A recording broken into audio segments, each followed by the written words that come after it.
bienvenidos a este canal. Atentos a esta historia que estremecerá tu piel y tus sentidos. Así que acomódate en tu sofá y disfruta del momento. Relájate y no olvides suscribirte y dejar tu me gusta. Hay cosas que uno solo entiende después, cuando la vida te da el cachetazo que te arranca la venda de los ojos. Y mira, hoy, lo entiendo todo, cada latido, cada mirada. Pero en aquella época, hace un par de veranos en Cancún, confieso que estaba un poco ciega, o tal vez, para ser honesta, fingía estarlo. ¿Quién sabe? Yo era muy joven, no había cumplido aún mis 18 primaveras, cuando empecé a notar que el ambiente en casa, en nuestro pequeño departamento frente al mar, había cambiado. Ese silencio extraño, denso, entre él y yo. Esas miradas más atrevidas, pero en aquel entonces todavía pensaba que era solo la burbuja hormonal de mi propia cabeza, esa que hacía que todo me pareciera más intenso de lo que realmente era. Él, en este caso, era el compañero de mi madre, Osvaldo. Osvaldo, un hombre con la piel curtida por el sol y la sal de las costas de Sinaloa, siempre llegaba a casa puntual, como las olas. Yo, recién floreciendo, lo veía llegar. A mi madre, Elena, la llamaba su faro. A mí me decía su florecita. Al principio me trataba como a una figurilla de porcelana, distante, con un cuidado casi exagerado, sin mucho contacto y siempre desde lejos. Pero el tiempo pasó y yo también. Y no fue solo la edad lo que cambió el paisaje. Mi cuerpo tomó un rumbo propio. Mis vestidos se acortaron, mi cabello creció, una cascada de miel hasta la cintura, y esas curvas, Dios mío, aparecieron de la nada, explosivas y traicioneras. Ni yo misma sabía bien qué hacer con tanto terreno nuevo. Usaba blusas ajustadas sin pensarlo, salía en shorts a comprar el pan, me sentaba en el sofá con las piernas abiertas. No era maldad, era inocencia pura y la despreocupación de la juventud. Pero hoy, mirando hacia el espejo retrovisor del tiempo, veo cuánto le afectaba. La forma en que me miraba empezó a cambiar, a volverse hambrienta. Al principio era sutil, como un pequeño temblor en el aire, como cuando pasaba junto a él en toalla saliendo del baño y él volteaba el rostro demasiado rápido, como si mi figura le quemara la retina, o cuando me veía estirándome en el sofá y se levantaba de repente, sin decir una palabra, como un resorte bajo presión. A mí me parecía hasta gracioso, una excentricidad de hombre adulto. Pensaba, qué hombre tan raro, parece que tiene hormigas en el cuerpo. Pero la verdad, la que quema y no miente, empezó a revelarse cuando noté que solo cambiaba de canal si yo salía de la sala o que pasaba más tiempo en la cocina cuando yo estaba allí, fingiendo que quería agua, y que a veces, solo a veces, me miraba de reojo cuando yo estaba distraída, perdida en mis pensamientos. Esas miradas que iban y venían, rápidas como un rayo, pero que dejaban un rastro de calor espeso en el aire. Y yo, navegando en mi inexperiencia, no sabía si era mi imaginación o si él estaba realmente diferente. Mi madre, pobre Elena, nunca se daba cuenta. Trabajaba como una mula cansada todo el tiempo. Llegaba del trabajo en la planta de ensamblaje en las afueras de la ciudad, se duchaba y se desmayaba en el sofá, agotada. Y yo, con toda la juventud burbujeando en las venas, empezaba a notar que algo en mí lo incomodaba, lo descolocaba. Pero en vez de entender el peligro, solo me parecía divertido. Recuerdo un día, a finales de julio, que salí de mi cuarto usando una camiseta de tirantes con los melones, como yo los llamaba en mi cabeza, bailando con cada paso, y él casi se atraganta con el café. Intentó disimular, claro, con una tos seca, pero su mano temblaba y el trago que dio fue tan seco que pareció un castigo autoimpuesto. Buenos días, le dije con esa voz de inocente que sabe más de lo que dice, fingiendo que no lo había visto temblar. Buenos días, respondió él, la voz un poco más ronca de lo normal, mirando fijamente el periódico, como si las palabras allí fueran lo más interesante y urgente del mundo. Y fue ahí cuando empecé a prestar más atención. No era imaginación, era un hecho. Su forma de ser conmigo ya no era la misma. Pero fíjate, hasta ese momento yo no tenía ni idea de a dónde iba a parar aquello. No me sentía atraída por él. Todavía no. Era solo una curiosa incomodidad, una sensación de que algo estaba fuera de lugar, un tipo de energía densa que hacía que el ambiente se volviera más pesado cada vez que estábamos solos. Pero yo fingía costumbre. El juego silencioso que estábamos jugando, esa danza de miradas, se convirtió en una provocación. Comencé a probar, a acercarme a la cerca, inconscientemente al principio, pero luego con una calculada inocencia. Me sentaba demasiado cerca a la hora de la cena. Dejaba caer cosas cerca de él solo para agacharme y que mis curvas estuvieran a su altura de ojos. Me ponía demasiado perfume antes de bajar a la sala, un jazmín de noche que mi tía abuela Lucha, de Jalisco, me había regalado, pesado y dulce, casi irrespirable. Y él cada vez más callado, más rígido, más tenso. Y yo, más curiosa. Sabía que se desconcertaba conmigo, y eso, de algún modo retorcido, me daba un poder que no sabía cómo usar. Era la antesala de algo que iba a estallar. Fue en esa época, a principios de septiembre, cuando mi madre Elena recibió una propuesta para hacer un curso de fin de semana en otra ciudad, un par de días fuera, en Puebla, lejos del mar. Recuerdo que me dijo: «Cuidas la casa, ¿verdad, hija Florecita, mi flor recién abierta?» «Cuido», le respondí. «Sí, mami, puedes ir tranquila». El primer día que mi madre viajó, todo parecía igual. La puerta se cerró, ella se despidió por la ventana, y yo me quedé parada allí en la cocina con la taza en la mano y el corazón latiendo como si hubiera hecho algo muy malo. Pero aún no había hecho nada. Él tampoco. Pero la forma en que me miró esa mañana ya lo decía todo, ya escribía el guión de lo que vendría. Yo llevaba unos shorts de mezclilla viejos y deshilachados y una camiseta grande que dejaba uno de mis hombros al descubierto. Ni siquiera era provocación aún, era la ropa de andar en casa. Pero él apareció en el pasillo y se detuvo, como si una pared invisible lo hubiera detenido. Me miró de arriba a abajo y esbozó esa sonrisa medio de lado, medio torcida, la sonrisa que ya no era de figura paterna, y dijo: «Estás cada día más mujer, Florecita». Fue seco, directo, como un trago de licor fuerte. Sentí la sangre subir a mis mejillas. Di una risa nerviosa, tonta, sin saber qué responder a esa verdad incómoda. Él tomó su taza de café como si nada hubiera pasado, pero yo vi cómo se mordía la comisura del labio mientras me miraba por el reflejo del microondas, un depredador reflejado en el cristal. Ya no había disimulo. Hacía unas bromitas, algo como: «Vas a matar al viejo del corazón», con esas transparencias, cuando yo aparecía con un top de gimnasio en la sala. Yo me reía. Lo encontraba divertido, pero confieso que empecé a querer escuchar más, quería ver hasta dónde llegaría. Sentía un placer perverso al verlo atragantarse con las palabras, cambiar de tema, rascarse la nuca nervioso. Pero ese fin de semana sin madre en casa, él dejó de huir. Al final de la tarde me encontré viendo una película tumbada en el sofá. Hacía calor, así que me puse esos shorts míos ridículos que parecían bragas de lo cortos, y una blusita que dejaba el ombligo al aire, una flor que pedía sol. Ni lo pensé mucho, simplemente lo hice.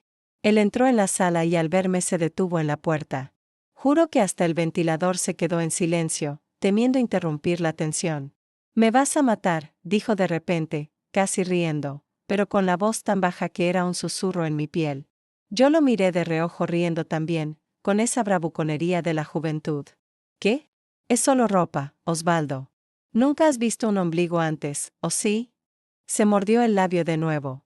Me miró con esa cara de hombre que está conteniendo una bestia dentro del pecho, una fuerza que quiere salir a devorar. Se sentó en el otro extremo del sofá y nos quedamos allí viendo la película o fingiendo que la veíamos, porque cada suspiro suyo era una frase que no podía decir, un toque que no podía dar. La cosa solo empeoró por la noche. Fui a la cocina a buscar agua y él estaba allí, apoyado en la encimera, sin camisa, solo con sus bermudas. La luz tenue le daba un aire de escena de película, de hombre de peligro. Me vio entrar y ni siquiera fingió desviar la mirada. La fijó en mis piernas, subió lentamente por mi cadera, se detuvo sin pudor en mi escote, allí donde la tela ya no disimulaba. Me sentí completamente expuesta, y, extrañamente, poderosa. «Te crees mucho, soltó con un tono medio burlón, como un desafío. «Solo estoy viviendo», respondí dándole la espalda y abriendo la nevera. Cuando me giré para salir, él se puso delante. Sin tocarme, solo bloqueando el camino. Y entonces lo hizo. Me miró muy lentamente, con los ojos oscuros de deseo, y dijo, la voz grave y baja: «Si supieras lo que causas, Florecita, no andarías así por la casa. Aquello me erizó de la cabeza a los pies. No porque tuviera miedo, sino porque en ese instante el juego se convirtió en otra cosa. Era una advertencia, una confesión, un grito de deseo ahogado. Sonreí un poco, atrevida, dejando que mi flor se asomara en la punta de la lengua. ¿Quién dice que no lo sé? Él rió nervioso, se apartó. Fingió que iba al baño, pero lo vi. Antes de salir de la cocina, se pasó la mano por los pantalones, ajustando el volumen disimuladamente, pero no lo suficiente. Y aquello me atrapó. Subí a mi cuarto con la cabeza dándome vueltas. ¿Qué estaba haciendo? ¿Aquello seguía siendo solo una provocación o ya había cruzado la línea? No dormí bien esa noche, pero lo que no se me quitó de la cabeza fue lo que pasó al día siguiente. Iba camino a mi cuarto cuando él pasó junto a mí en el pasillo. Yo llevaba una camiseta ancha y una braguita debajo. Él en toalla, acababa de salir del baño. Intercambiamos una mirada rápida, pero en vez de seguir recto, estiró el brazo y me sujetó por la cintura. «Ven aquí», dijo, como quien jala a alguien para un juego de niños. Fue un segundo. Me atrajo hacia su pecho en un abrazo que debería haber sido tonto, de padrastro, pero no lo fue, porque lo sentí todo. El cuerpo caliente, su olor a hombre recién duchado, el músculo tenso, el deseo vivo. Y allí, pegada a él, sentí cuando la toalla se movió y me rozó. Intentó disimular, rió con torpeza, me dio una palmadita en el hombro como si fuera una broma. «Ya estás muy grandecita para estas bromitas, ¿eh?» Pero yo no era tonta. Yo lo vi ajustarse. Vi el daño, la incomodidad y vi la mirada. Ya no había nada de padre en aquel hombre y yo ya no veía nada de malo en devolverle la mirada. La puerta se había abierto. La casa estaba un horno aquella noche, una noche de principios de octubre. El ventilador giraba en el techo como si estuviera con pereza, soplando más aire caliente que brisa. Y yo allí en la cocina con el cuerpo ardiendo. Pero no era solo por el calor. Estaba en mi baby doll. Ese cortito que siempre levantaba la ceja de mi madre Elena. Tejido fino con florecitas dibujadas y tirantes que se caían por el hombro. Por debajo nada, solo yo y mi piel sensible, demasiado sensible para cualquier toque o cualquier mirada, especialmente la suya. Oí el ruido de la ducha apagándose y mi cuerpo ya reaccionó como si supiera el guión. El corazón se aceleró, los vellos del brazo se erizaron y la florcita esa traviesa ya daba señales de que iba a florecer sola. Me incliné para tomar un vaso del armario y cuando me giré, él estaba allí. Osvaldo, sin camisa, solo con la toalla atada a la cintura, la piel aún húmeda, el pecho subiendo y bajando despacio. Y la mirada. Ah, la mirada. De arriba a abajo, me devoró como quien desempaca una fruta madura con los ojos. Se detuvo en la mitad de mi cuerpo, justo donde la tela se pegaba a las curvas. Se mordió el labio. «¿Quieres volverme loco, verdad?» Soltó casi en un susurro, un gemido.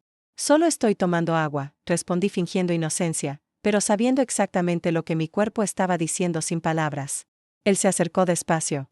El olor del jabón mezclado con el calor de su cuerpo me invadió como una tormenta de verano. Y cuando pasó junto a mí, dejó que sus dedos rozaran ligeramente mi cintura. Solo eso. Un toque rápido, pero que me erizó hasta el cuero cabelludo. «Esa blusita tuya es demasiado traviesa», murmuró con la boca demasiado cerca de mi oído. Di un paso hacia atrás, pero la nevera me atrapó y él apoyó la mano en la puerta detrás de mí, rodeándome sin tocarme. Su pecho desnudo a pocos centímetros del mío, la toalla levantándose discretamente. «No deberías andar así por la casa». «¿Por qué? ¿Te molesta mucho?» «Me molesta muchísimo», dijo mirando directamente a los carocitos de mis melones bien marcados en la tela fina. Su respiración se hizo pesada. La mía también. Y fue ahí cuando me tocó. La florcita pulsó al instante, latiendo de curiosidad y deseo. Su mano subió despacio por mi brazo hasta alcanzar el hombro. Jugó con el tirante de la blusa, pasando el pulgar de un lado a otro. «Esto está a punto de caerse», comentó, provocando con una media sonrisa en la comisura de la boca. «Entonces sujétalo». Y él sujetó. No solo el tirante, sujetó mi cintura, me jaló con fuerza. El calor invadió mi piel y la toalla ya empezaba a moverse con vida propia. Su boca vino a continuación, primero en el cuello, luego en la base de mi oreja. Succionó despacio. Sentí que las piernas me flaqueaban. «Me dejas loco», murmuró. Sus manos bajaron por mi espalda, deteniéndose justo en la costura del baby doll. Apartó la telita a un lado hasta alcanzar los pétalos. Se detuvo. «¿De verdad quieres esto?» «Ya lo estoy queriendo hace tiempo», respondí con la boca pegada a la suya. «Dios mío». Sus dedos comenzaron a dibujar. Círculos lentos, presión exacta, como si hubiera estudiado cada detalle antes de tocarme. Me agarré a su brazo, sintiendo que todo mi cuerpo respondía. Mientras él exploraba allí abajo, la otra mano subió hasta los melones. Los carocitos imploraban cuidados. Apretó, mordió mi barbilla y dejó que su respiración se mezclara con la mía.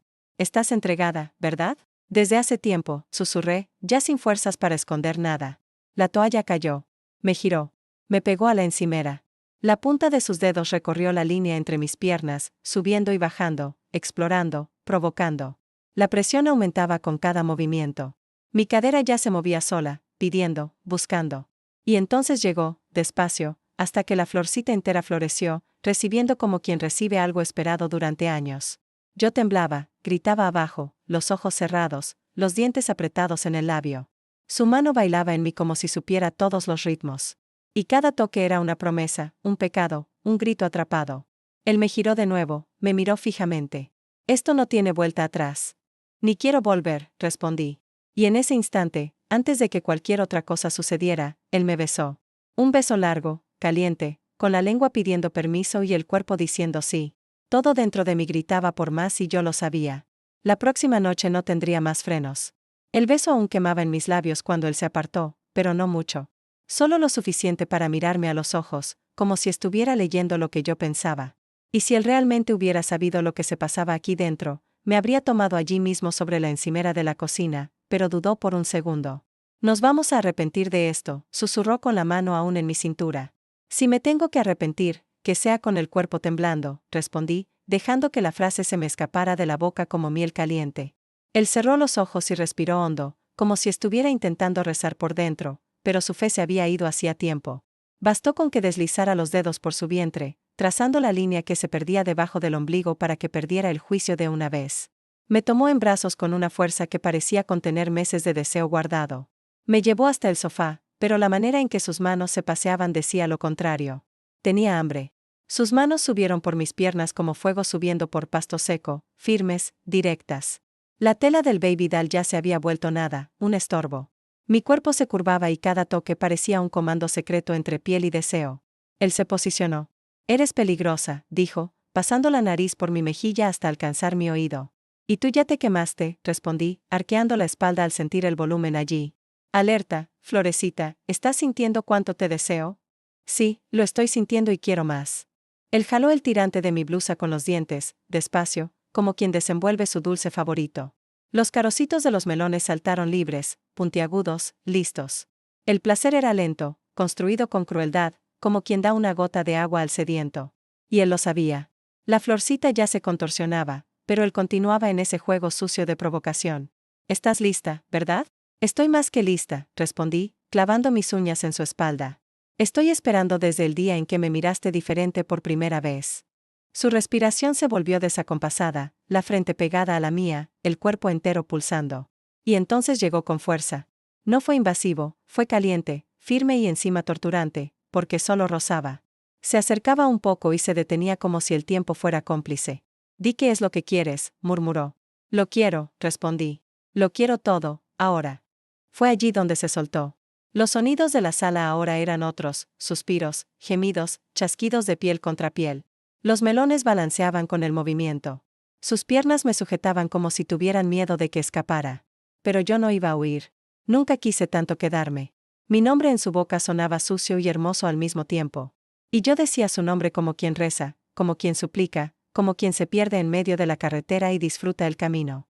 Cuando el clímax llegó, fue como un trueno en un día bochornoso. Me contorsioné, me agarré, mordí su hombro y sentí que él temblaba conmigo.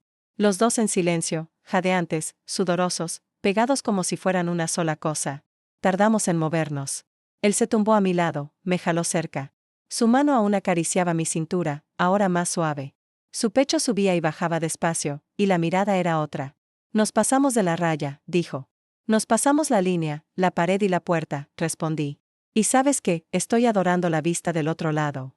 Él rió, una risa nerviosa, sudorosa, pero feliz. Y yo, allí tumbada, sabía que aquello no era solo fuego, era algo más profundo, más peligroso. Pero lo más extraño, no quería parar. El cuerpo de Osvaldo todavía temblaba detrás de mí. La florcita ya había sido desabrochada, dominada, los melones marcados por sus manos grandes, la piel enrojecida, la mente flotando entre culpa y placer. Aún estábamos en el sofá, en la oscuridad de la sala, escuchando solo los sonidos de nuestra respiración y el ventilador girando en el techo, como si el mundo se hubiera detenido solo para dejarnos pecar en paz. Él se tumbó a mi lado, tirando de mi cuerpo hacia el suyo como si fuera una manta viva. Su mano seguía paseando distraída por la curva de mi espalda, los ojos cerrados, la boca con el sabor de mi nombre. Esto no debería haber pasado, dijo por tercera vez en aquella madrugada de octubre. Pues sí que debería. Pasó porque tenía que pasar. Le reproché, besando su barbilla. Yo soñé tanto con esto, no te haces una idea. Y yo viví soñando despierta. Complete. Reímos. Una risa ligera, íntima, sudorosa. El tipo de risa que solo existe entre dos personas que ya se han visto desnudas de todas las maneras posibles. Él se levantó para beber agua. La toalla improvisada se le cayó en el camino y yo me quedé allí tirada en el sofá con la florcita aún latiendo, los ojos medio cerrados, pensando en cómo ese fin de semana iba a cambiarlo todo. Fue entonces cuando oí un sonido bajo, casi imperceptible, pero que me heló la sangre. 3 golpes en la puerta, secos, precisos. Me levanté de un sobresalto, lo miré a él, que se quedó congelado en la cocina. ¿Es tu madre?, preguntó casi sin voz. Ella no vuelve hasta mañana, lo sé. Respondí, mi corazón latiendo como un tambor de guerra. Otra llamada, esta vez más fuerte, más impaciente. Él corrió hacia el cuarto, buscando refugio. Yo me jalé el baby doll de cualquier manera, intentando esconder el caos que era mi cuerpo en ese instante. El timbre sonó. Di un vistazo rápido por la ventana. El coche era el de ella, mi madre Elena. Abrí la puerta con el corazón disparado y el rostro aún rojo por el calor de la batalla. Ella entró con una bolsa al hombro, la mirada desconfiada y cansada. Me muero de dolor de cabeza. El curso fue un fiasco. Volví antes, dijo, ya dirigiéndose al cuarto. Mamá, espera. ¿Quieres un café? Intenté cambiar el rumbo de la conversación. No, solo quiero acostarme. ¿Dónde está Osvaldo? Durmiendo ya. Sí. Hace horas, respondió Osvaldo, que apareció en la puerta del cuarto con el pelo mojado y la cara pálida, como un fantasma. Ella sacudió la cabeza cansada y desapareció en el pasillo. Oí la puerta de su cuarto abrirse, luego cerrarse. Y el silencio volvió. Pero era otro silencio ahora. Denso, asustado, lleno de secretos no lavados. Volví al sofá, el corazón latiéndome en las costillas. Minutos después, Osvaldo salió del cuarto donde se había encerrado. Ya estaba vestido, el pelo aún húmedo, pero por el nerviosismo. ¿Vio algo?, preguntó. No sé, pero creo que no, respondí. Él se pasó la mano por la cara, caminando de un lado a otro, como un león enjaulado. Esto no va a funcionar. No podemos seguir. Ahora es tarde para volver atrás, le dije, sintiendo una punzada de dolor, no de deseo, sino de herida. Él se detuvo. Me miró como si yo hubiera dicho algo imperdonable. No, no lo entiendes. Yo hablo en serio. Esto fue un error. Un error. Sentí el estómago encogerse. Un error, repetí, intentando contener las lágrimas que subían. Fue maravilloso, inolvidable, pero fue un error. Ella es tu madre y yo. ¿Y tú qué?, pregunté, sintiendo ya algo escurrir dentro de mi pecho que no era deseo, era rabia. Yo estoy casado con ella. Soy tu padrastro. Tienes edad para ser mi hija. Pero no lo soy, le interrumpí. Él respiró hondo. Necesitamos fingir que nada pasó, que fue solo una fantasía, un arrebato. Un momento. Un momento, repetí, la voz apenas un hilo. Me tuviste entera, me tocaste como nadie. Me hiciste sentir cosas que ni sabía que existían. ¿Y ahora quieres fingir? Él no respondió. En ese momento oí la cisterna del baño. Ella estaba despierta. Oí pasos que venían en dirección a la sala y, sin pensarlo 2 veces, él se alejó de mí. Se sentó en el sofá como si nada hubiera pasado. Frío, distante. Mi madre entró ya en pijama. ¿Todavía despiertos? Tenía insomnio. Sí, insomnio, respondió él, sin siquiera mirarme. Extraño. Tú nunca tienes insomnio, dijo ella, caminando hacia la cocina para tomar un vaso de agua. Nos quedamos en silencio, él y yo. El abismo entre nosotros más grande que nunca. Cuando ella volvió, nos dio las buenas noches y desapareció en su cuarto. Osvaldo entonces se levantó. Mañana todo vuelve a la normalidad. ¿Normal después de esto? Sí, porque si no vuelve todo se desmorona. Me quedé allí sentada, viéndolo entrar en el cuarto como si nada hubiera pasado, sola, con el cuerpo aún ardiendo y el corazón empezando a doler. A la mañana siguiente, Osvaldo salió temprano. Dejó una nota sobre la mesa de la cocina. La reconocí al instante por la caligrafía apresurada, como si cada letra le quemara los dedos. La leí con el corazón encogido, con cada palabra clavándoseme como una espina. Florecita, así con mi nombre de Costa, el mismo que le gustaba usar cuando me sentía más viva y menos florherida. Fuimos demasiado lejos, pero gracias por recordarme cómo se siente estar vivo. Olvídate de mí. Y yo no lo olvidé ni pude. Pero lo que él no sabía, lo que no alcanzaba a entender en su prisa por borrarlo todo, es que aquello no iba a terminar allí. El papel se arrugó en mi puño. Mis uñas se marcaron en el centro del mensaje como queriendo borrarlo, pero al mismo tiempo grabarlo para siempre en mi memoria. El sol de la mañana entraba por la ventana, pero en mi pecho se había instalado una tormenta. Miré el sofá donde habíamos estado, donde los límites se habían desdibujado y las verdades habían salido a la luz. Era el mismo sofá de siempre, con sus cojines desgastados y la manta de ganchillo de mi abuela. Pero ahora cada fibra, cada hilo parecía vibrar con un eco de lo que había sucedido, un eco de pecado. Mi madre se levantó poco después, ajena a todo. Su risa, su voz normal, su rutina. Me preguntó por el desayuno, por si había dormido bien. Sí, mami. Dormí como un tronco. Le mentí con los ojos hinchados por las lágrimas no derramadas. Ella no notó nada, o quizás no quiso notar. Siempre fue así, fuerte, trabajadora, pero a veces con una venda en los ojos para no ver lo que le dolería. Pero yo lo veía todo y sentía cada cosa. Osvaldo había querido regresar a la normalidad, a la vida sin fisuras, a la fachada perfecta de la familia. Pero no hay vuelta atrás cuando la piel ya conoció el fuego, cuando el alma ya probó lo prohibido. Caminé por la casa. Cada rincón, cada objeto, me recordaba a él, a nosotros. La taza de café que había usado, la toalla que había caído al suelo, el olor a su jabón que aún flotaba en el aire de la cocina, mezclado con el jazmín de noche que yo había usado. Cada detalle era una prueba, un recordatorio de que no había sido un sueño ni una fantasía. Había sido real, demasiado real. Sentía una mezcla extraña de rabia y una determinación helada. Él quería olvidarlo. Quería que yo lo olvidara, pero mi cuerpo no olvidaba.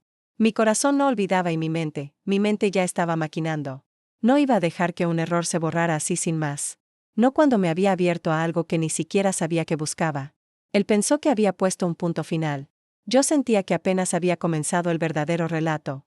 El fuego no se apaga con un simple olvídalo. A veces solo necesita una pequeña brisa para avivarse, para convertirse en un incendio sin control.